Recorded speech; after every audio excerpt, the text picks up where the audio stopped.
Shalom Jemaat GBI Jerusalem, Alkitab Suara hari ini terdapat dalam Bilangan pasal 4-6. Bilangan pasal 4, Tuhan berfirman kepada Musa dan Harun, "Hitunglah jumlah Bani Kehat sebagai suatu golongan tersendiri di antara Bani Lewi, menurut kaum-kaum yang ada dalam puak mereka. Hitunglah yang berumur 30 tahun ke atas, sampai yang berumur 50 tahun. Semua orang yang kena wajib tugas, supaya mereka melakukan pekerjaan di kemah pertemuan." Pekerjaan jabatan orang Kehat di kemah pertemuan ialah mengurus barang-barang yang maha kudus. Kalau perkemahan akan berangkat, haruslah Harun dan anak-anaknya masuk ke dalam untuk menurunkan tabir penudung dan menudungkannya kepada tabut hukum. Di atasnya mereka harus meletakkan tutup dari kulit lumba-lumba, dan di atasnya lagi mereka harus membentangkan sehelai kain yang seluruhnya ungu tua. Kemudian mereka harus memasang kayu-kayu pengusung tabut itu. Lagi pula, di atas meja roti sajian mereka harus membentangkan sehelai kain ungu tua, dan di atasnya mereka harus meletakkan pinggan, cawan, piala, dan kendi korban curahan. Juga roti sajian harus tetap ada di atasnya. Di atas semuanya itu, mereka harus membentangkan sehelai kain kirmizi, lalu menudungnya dengan tudung dari kulit lumba-lumba. Kemudian mereka harus memasang kayu-kayu pengusung meja itu.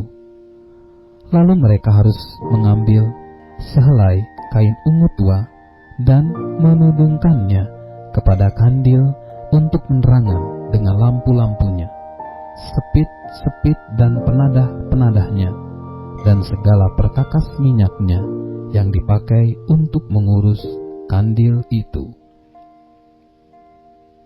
Dan mereka harus meletakkannya dengan segala perkakasnya ke atas tudung dari kulit lumba-lumba dan meletakkannya di atas usungan. Di atas mezbah dari emas itu, mereka harus membentangkan sehelai kain ungu tua dan menudunginya dengan tudung dari kulit lumba-lumba. Kemudian mereka harus memasang kayu-kayu pengusung mezbah itu. Lalu mereka harus mengambil segala perkakas yang dipakai untuk menyelenggarakan kebaktian di tempat kudus, meletakkannya di atas sehelai kain ungu tua dan menudunginya dengan tudung dari kulit lumba-lumba, kemudian meletakkannya di atas usungan.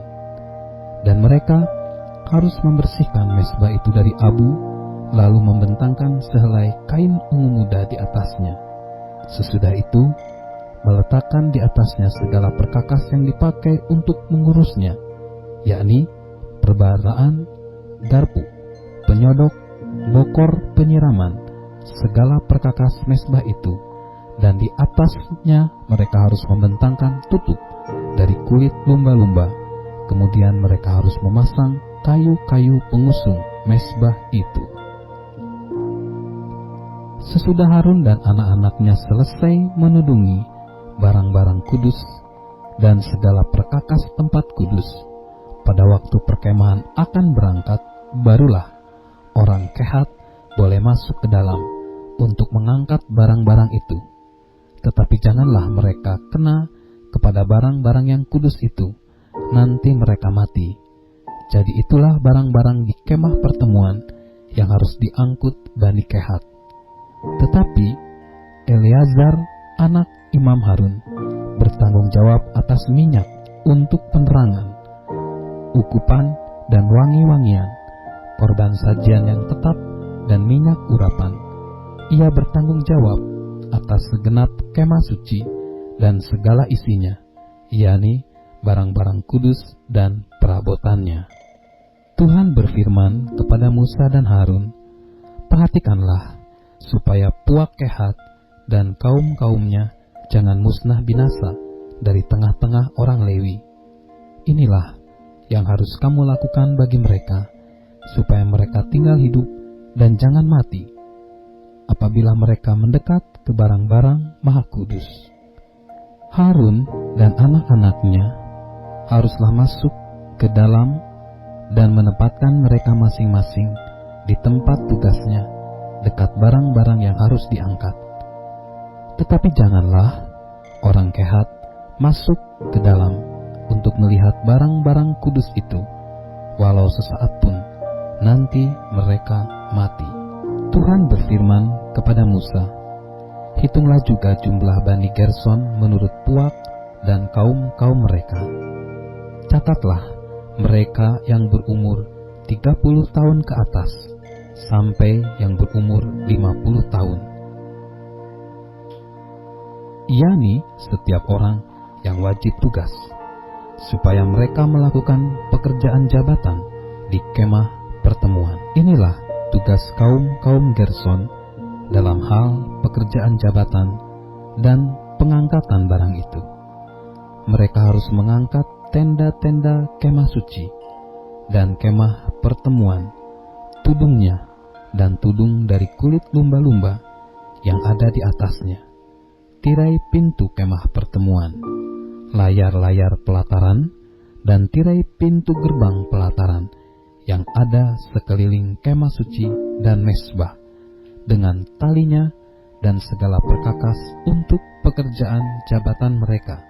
Dan mereka harus melakukan segala tugas yang perlu berkenaan dengan semuanya itu.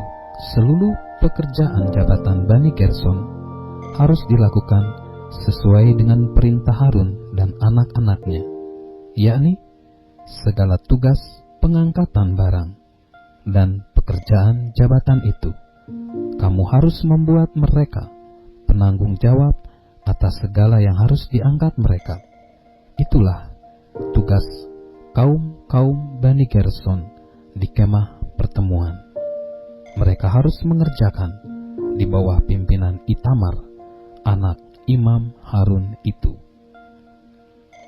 Orang Merari haruslah kau catat menurut kaum yang ada dalam puak mereka. Catatlah mereka yang berumur 30 tahun ke atas sampai yang berumur 50 tahun, yakni setiap orang yang kena wajib tugas, supaya mereka melakukan pekerjaan jabatan pada kemah pertemuan. Inilah yang wajib diangkat mereka, berhubung dengan seluruh pekerjaan jabatan mereka di kemah pertemuan: papan-papan kemah suci, kayu-kayu lintangnya, tiang-tiangnya, alas-alasnya, tiang-tiang pelataran sekelilingnya, alas-alasnya, patok-patok dan tali-talinya, serta segala perkakasnya, semuanya termasuk tugas mereka. Dengan terperinci haruslah kamu tunjuk perkakas yang wajib diangkat mereka itu. Itulah tugas kaum Bani Merari, yakni seluruh pekerjaan jabatan mereka di kemah pertemuan yang harus dilakukan di bawah pimpinan Itamar, anak Imam Harun. Demikianlah Musa dan Harun dengan para pemimpin umat Israel mencatat Bani Kehat menurut kaum yang ada dalam puak mereka, yakni orang-orang yang berumur 30 tahun ke atas sampai yang berumur 50 tahun. Setiap orang yang kena wajib tugas berhubung dengan pekerjaan jabatan di kemah pertemuan. Maka jumlah pencatatan mereka menurut kaum mereka ada 2.750 orang. Itulah orang-orang yang dicatat dari kaum Kehat, semua orang yang melakukan pekerjaan jabatan di kemah pertemuan, yakni mereka yang dicatat oleh Musa dan Harun sesuai dengan titah Tuhan dengan perantaraan Musa. Bani Gerson yang dicatat menurut kaum yang ada dalam puak mereka, yaitu orang-orang yang berumur 30 tahun ke atas sampai yang berumur 50 tahun, setiap orang yang kena wajib tugas berhubung dengan pekerjaan jabatan di kemah pertemuan. Jadi, mereka yang dicatat menurut kaum-kaum yang ada dalam puak mereka berjumlah 2.630 orang. Itulah jumlah pencatatan kaum-kaum Bani Gerson, semua orang yang melakukan pekerjaan jabatan di kemah pertemuan, yakni mereka yang dicatat oleh Musa dan Harun sesuai dengan titah Tuhan. Bani Merari yang dicatat menurut kaum-kaum yang ada di dalam puak mereka, yaitu orang-orang yang berumur 30 tahun ke atas sampai yang berumur 50 tahun. Setiap orang yang kena wajib tugas berhubung dengan pekerjaan jabatan di kemah pertemuan. Jadi, mereka yang dicatat menurut kaum-kaum mereka berjumlah 3.200 orang. Itulah jumlah pencatatan kaum-kaum Bani Merari, yakni mereka yang dicatat oleh Musa dan Harun sesuai dengan titah Tuhan dengan perantaraan Musa. Semua orang Lewi yang dicatat oleh Musa dan Harun dengan para pemimpin Israel menurut kaum-kaum yang ada dalam puak-puak mereka, yakni orang-orang yang berumur 30 tahun ke atas sampai yang berumur 50 tahun. Setiap orang yang wajib melakukan pekerjaan jabatan di kemah pertemuan dan pekerjaan pengangkatan barang, jadi mereka yang dicatat berjumlah 8.580 orang, sesuai dengan titah Tuhan dengan perantaraan Musa. Maka mereka masing-masing dibuat penanggung jawab atas apa yang harus dikerjakan dan diangkatnya. Demikianlah mereka dicatat seperti yang diperintahkan Tuhan kepada Musa. Bilangan pasal 5. Tuhan berfirman kepada Musa, "Perintahkanlah kepada orang Israel, supaya semua orang yang sakit kusta, semua orang yang mengeluarkan lelehan, dan semua orang yang najis oleh mayat, disuruh meninggalkan tempat perkemahan. Baik laki-laki maupun perempuan, haruslah kau suruh pergi. Keluar tempat perkemahan, haruslah kau suruh pergi, supaya mereka jangan menajiskan tempat perkemahan di mana aku diam di tengah-tengah mereka." Maka orang Israel berbuat demikian. Mereka menyuruh orang-orang itu meninggalkan tempat perkemahan, seperti yang diperintahkan Tuhan kepada Musa. Demikianlah diperbuat orang Israel. Tuhan berfirman kepada Musa, "Berbicaralah kepada orang Israel, apabila seseorang laki-laki atau perempuan melakukan sesuatu dosa terhadap sesamanya manusia, dan oleh karena itu berubah setia terhadap Tuhan, sehingga orang itu menjadi bersalah, maka haruslah ia mengakui dosa yang telah dilakukannya itu, kemudian membayar tebusan sepenuhnya dengan menambah 1/5, lalu menyerahkan kepada orang terhadap siapa dia bersalah. Tetapi apabila orang itu tidak ada kaumnya, kepada siapa dapat dibayar tebusan salah itu?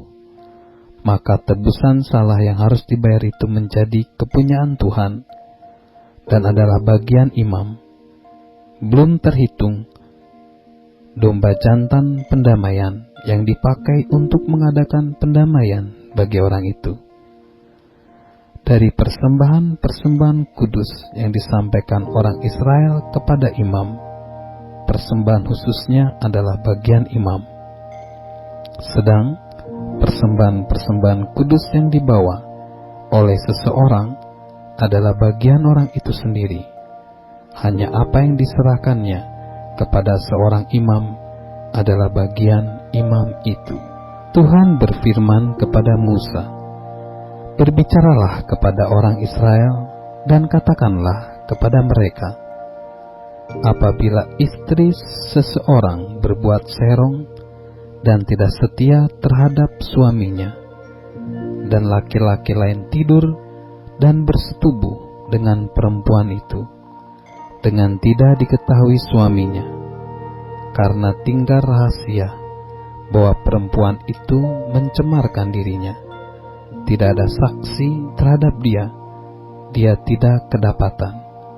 Dan apabila kemudian roh cemburu menguasai suami itu, sehingga ia menjadi cemburu terhadap istrinya, dan perempuan itu memang telah mencemarkan dirinya, atau apabila roh cemburu menguasai suaminya itu, sehingga ia menjadi cemburu terhadap istrinya, walaupun perempuan itu tidak mencemarkan dirinya, maka haruslah orang itu membawa istrinya kepada imam.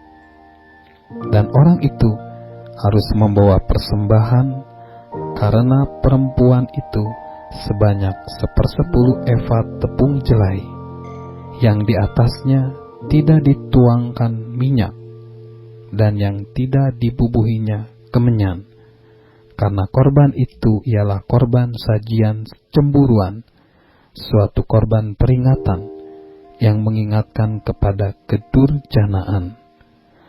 Maka haruslah imam menyuruh perempuan itu mendekat dan menghadapkannya kepada Tuhan. Lalu imam harus membawa air kudus dalam suatu tempayan tanah, kemudian harus memungut debu yang ada di lantai kemah suci dan membubuhkannya ke dalam air itu. Apabila imam sudah menghadapkan perempuan itu kepada Tuhan, haruslah ia menguraikan rambut perempuan itu, lalu meletakkan korban peringatan, yakni korban sajian cemburuan, ke atas telapak tangan perempuan itu. Sedang di tangan imam haruslah ada air pahit yang mendatangkan kutuk. Maka haruslah imam menyumpah perempuan itu dengan berkata kepadanya, "Jika tidak benar ada laki-laki yang tidur dengan engkau, dan jika tidak engkau berbuat serong kepada kecemaran, padahal engkau di bawah kuasa suamimu, maka luputlah engkau dari air pahit yang mendatangkan kutuk ini. Tetapi jika engkau, padahal engkau di bawah kuasa suamimu, berbuat serong dan mencemarkan dirimu, oleh karena orang lain dari suamimu sendiri bersetubuh dengan engkau, dalam hal ini haruslah imam menyumpah perempuan itu dengan sumpah kutuk, dan haruslah imam berkata kepada perempuan itu, maka Tuhan kiranya membuat engkau menjadi sumpah kutuk di tengah-tengah bangsamu, dengan mengempiskan pahamu dan mengembungkan perutmu. Sebab air yang mendatangkan kutuk itu akan masuk ke dalam tubuhmu untuk mengembungkan perutmu dan mengempiskan pahamu. Dan haruslah perempuan itu berkata, Amin, amin. Lalu imam harus menuliskan kutuk itu pada sehelai kertas dan menghapusnya dengan air pahit itu. Dan ia harus memberi perempuan itu minum air pahit yang mendatangkan kutuk itu. Dan air itu akan masuk ke dalam badannya dan menyebabkan sakit yang pedih. Maka haruslah imam mengambil korban sajian cemburuan dari tangan perempuan itu, lalu mengunjukkannya ke hadapan Tuhan dan membawanya ke mezbah. Sesudah itu, haruslah imam mengambil segenggam dari korban sajian itu sebagai bagian ingat-ingatannya dan membakarnya di atas mezbah, kemudian memberi perempuan itu minum air itu. Setelah terjadi demikian, apabila perempuan itu memang mencemarkan dirinya dan berubah setia terhadap suaminya, air yang mendatangkan sumpah serapah itu akan masuk ke badannya dan menyebabkan sakit yang pedih, sehingga perutnya mengembung dan pahanya mengempis. Dan perempuan itu akan menjadi sumpah kutuk di antara bangsanya. Tetapi apabila perempuan itu tidak mencemarkan dirinya, melainkan ia suci, maka ia akan bebas dan akan dapat beranak. Itulah hukum tentang perkara cemburuan. Kalau seorang perempuan telah berbuat serong dan mencemarkan dirinya, padahal ia di bawah kuasa suaminya, atau kalau roh cemburu menguasai seorang laki-laki sehingga ia cemburu terhadap istrinya, ia harus menghadapkan perempuan itu kepada Tuhan, dan imam harus melaksanakan seluruh hukum ini kepada perempuan itu. Laki-laki itu akan bebas daripada salah, tetapi perempuan itu haruslah menanggung akibat kesalahannya. Bilangan pasal 6.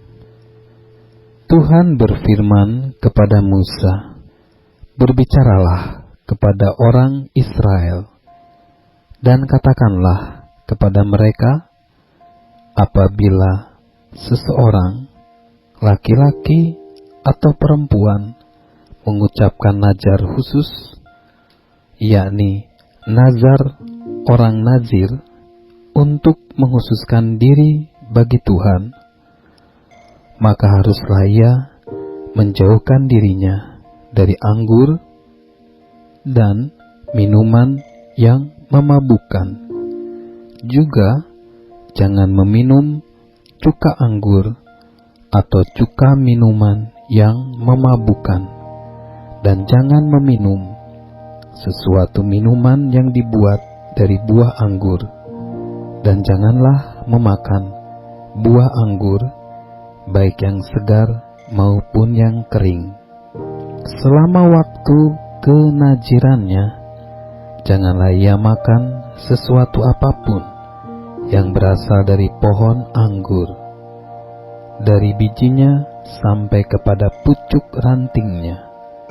Selama waktu nazarnya sebagai orang nazir, janganlah pisau cukur lalu di kepalanya. Sampai genap waktunya ia menghususkan dirinya bagi Tuhan, haruslah ia tetap kudus dan membiarkan rambutnya tumbuh panjang. Selama waktunya ia menghususkan dirinya bagi Tuhan, janganlah ia dekat kepada mayat orang. Bahkan apabila mati ayahnya ataupun ibunya, saudaranya laki-laki atau saudaranya perempuan, janganlah ia menajiskan dirinya kepada mereka, sebab tanda kenajiran bagi Allahnya ada di atas kepalanya. Selama waktu kenajirannya, ia kudus bagi Tuhan. Tetapi apabila seseorang mati di dekatnya dengan sangat tiba-tiba, sehingga ia menajiskan rambut kenazirannya, maka haruslah ia mencukur rambutnya pada hari pentahirannya, yaitu pada hari yang ke-7 haruslah ia mencukurnya. Pada hari yang ke-8 haruslah ia membawa 2 ekor burung tekukur atau 2 ekor anak burung merpati kepada imam ke pintu kemah pertemuan. Maka haruslah imam mengolah yang seekor menjadi korban penghapus dosa, dan yang lain menjadi korban bakaran, dan mengadakan pendamaian bagi dia, oleh karena dia telah berdosa dengan berada dekat mayat. Pada hari itu juga ia harus menguduskan kepalanya dan menghususkan waktu kenazirannya bagi Tuhan. Ia harus membawa seekor domba jantan berumur setahun menjadi korban penebus salah. Hari-hari yang sudah lewat dianggap batal, karena rambut kenazirannya telah menjadi najis. Dan inilah hukum tentang seorang nazir.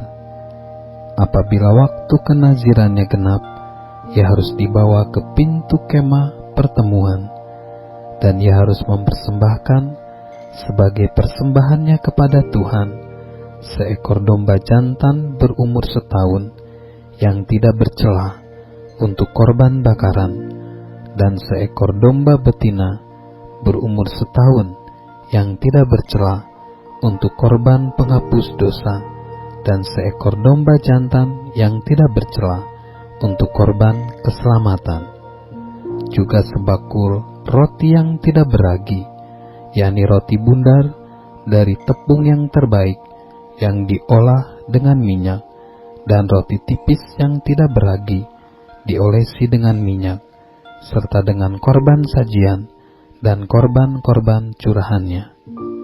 Lalu haruslah imam membawa semuanya itu ke hadapan Tuhan dan mengolah korban penghapus dosa dan korban bakarannya. Domba jantan itu haruslah diolahnya sebagai korban keselamatan bagi Tuhan, beserta sebaku roti yang tidak beragi. Juga haruslah imam mengolah korban sajian dan korban curahannya. Maka haruslah orang nazir itu mencukur rambut kenazirannya di depan pintu kemah pertemuan, lalu mengambil rambut kenazirannya itu dan melemparkannya ke dalam api yang di bawah korban keselamatan. Imam haruslah mengambil paha depan domba jantan itu sesudah dimasak, dan satu roti bundar yang tidak beragi dari dalam bakul, dengan satu roti tipis yang tidak beragi, lalu meletakkannya ke atas telapak tangan orang nazir itu, setelah orang itu mencukur rambut kenazirannya.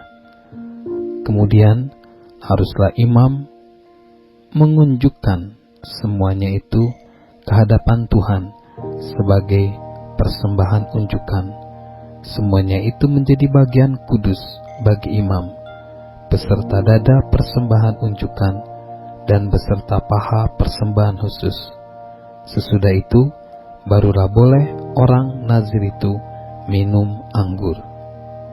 Itulah hukum tentang orang nazir yang menazarkan persembahannya kepada Tuhan berdasarkan kenazirannya. Belum dihitung apa yang ia mampu mempersembahkan di samping itu, sesuai dengan bunyi nazar yang diikrarkannya. Demikianlah harus dilakukan berdasarkan hukum tentang kenazirannya. Tuhan berfirman kepada Musa, "Berbicaralah kepada Harun dan anak-anaknya. Beginilah, kamu harus memberkati orang Israel. Katakanlah kepada mereka, Tuhan memberkati engkau dan melindungi engkau. Tuhan menyinari engkau dengan wajah-Nya dan memberi engkau kasih karunia. Tuhan menghadapkan wajah-Nya kepadamu dan memberi engkau damai sejahtera." Demikianlah harus mereka meletakkan namaku atas orang Israel, maka aku akan memberkati mereka.